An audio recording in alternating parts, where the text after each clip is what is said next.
Charlie Kirk wasn't just shot. America was. We're a nation at the breaking point.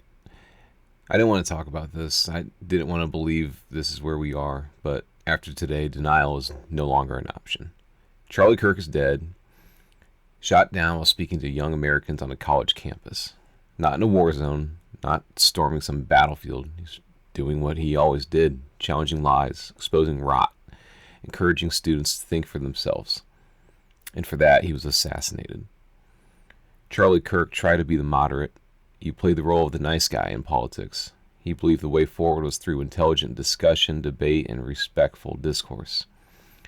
He thought if he could just reason with the other side, he could reconcile the nation's differences. But the truth is, moderation doesn't win cultural wars. The nice guy strategy falls when the other side is playing for total domination. While Kirk spoke politely about shared values, his opponents were busy dismantling them brick by brick. They weren't looking for compromise, they were looking for surrender. The Trump assassination attempt felt like the first tower being hit. It was shocking, but no one knew what was going on fully. The Charlie Kirk assassination feels like the second tower.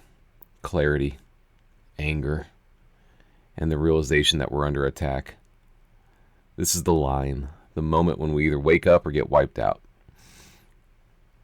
The corporate press will dress this up with their usual language. You've heard it all before.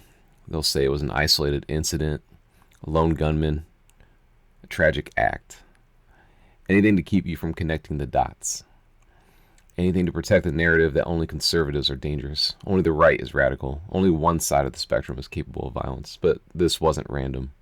This wasn't senseless. This wasn't political. This was a targeted assassination of a man whose greatest crime was refusing to kneel down before the ruling elite. This didn't start with bullets.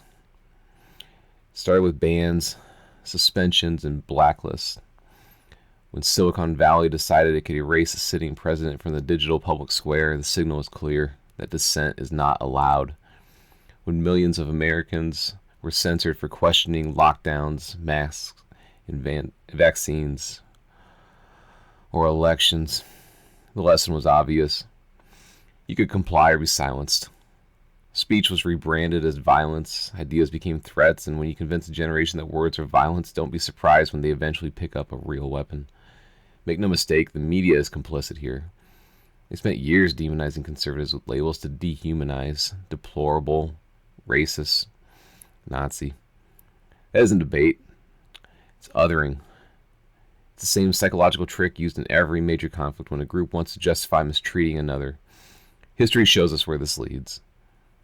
Once you convince the public that your opposition isn't just wrong but evil, you open the door to silencing them, canceling them, and eventually criminalizing their beliefs. Free speech collapses because the wrong people don't deserve it. Violence becomes excusable because, after all, who cares what happens to Nazis, right? This is dangerous ground. It tears apart communities, families, and friendships.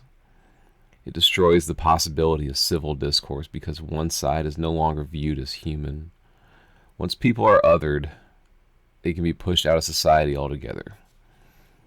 Charlie Kirk was one of those voices who refused to go quietly. He built a platform outside of their control, reached millions, and gave young people permission to think critically. That made him dangerous, not to America, but to the establishment. And now he's gone. This is the violence the left won't condemn. We've seen this play before when Bernie Sanders supporter opened fire on Republicans at a baseball field. The media downplayed the shooter's ideology. When riots burned in American cities in 2020, they were called mostly peaceful. Meanwhile, every conservative protest, every gathering, every meme online is treated as evidence of radical extremism. Parents at school board meetings are investigated like terrorists, but actual violence against conservatives shrugged off as an outlier. Ask yourself, how many times have you heard a left-wing leader call out political violence on their own side? How many times have they admitted their rhetoric fuels hatred? You'll be met with silence, because the violence serves their purpose. The Trump attempt was the warning shot. It was the first strike. The shock was real, but confusion ruled the day. People weren't sure what to make of it. Was it random, ideological, or just some lunatic? The confusion gave cover. The system could absorb it, spin it, and move on. But with Charlie Kirk, the fog has been lifted. There's no ambiguity now. 1 was a warning. 2 is a pattern, and patterns tell the truth. This is systemic, deliberate, and escalating. You need to be training to be harder to kill. We used to train for vanity, bigger arms, abs in the mirror, aesthetics for Instagram likes. That era is over. We're in a world where conservative leaders are being shot down in broad daylight, where mobs can cancel you online and maniacs can put you in their crosshairs offline. The stakes have changed. As I wrote yesterday, we're past training for vanity now. We're training to be harder to kill. Strength isn't about flexing in the gym. It's about survival. It's about making yourself dangerous to those who want you erased. It's about being able to run fast, fight hard, and endure longer than the man across from you. The weak will be prey. The strong will endure. That's why this moment demands men treat their training as preparation, not recreation. To eat to fuel your bodies, not to indulge cravings. To lift heavy, not for the pump, but for durability. To run, not just to burn calories, but to sharpen lungs and legs for whatever's coming. We don't build muscle now to look good on a beach. We build it so when the world gets darker, and it's looking like it is, that we're the last one standing. Here's the truth the assassin doesn't understand. You can put a bullet in a man, but you can't erase what he stood for. Kirk's mission, empowering young Americans to question, to resist, to fight for the country they'll inherit, lives on. If anything, it burns brighter now. Every time they try to silence us, more people wake up. Every time they escalate, the mass slips further. Every shot fired at a leader only radicalizes the movement in the truest sense, making it more rooted, more determined, more unwilling to compromise with a machine that wants it dead. They don't realize it yet, but they're creating the very resistance they fear the most. Don't kid yourself. We're in a war. Not the kind fought with tanks and drones, but with the media narratives, censorship algorithms, and now assassins' rifles. The Charlie Kirk assassination was a clear and present escalation. They want you afraid. They want you silent. They want you compliant. Fear is not an option. Silence is not an option. Compliance is not an option. This war won't be won by hiding. It will be won by men and women who refuse to bend, who live with discipline, who train their minds and bodies, who build families and communities that can't be crushed by the next algorithmic purge or the next bullet fired from a rooftop. Strength, brotherhood, purpose, that's how we fight back. The Trump attempt was the first tower. The Kirk assassination is the second. And just like on that September morning 24 years ago today, the nation now faces a choice: to wake up or to perish. Do you really believe the attacks will stop here?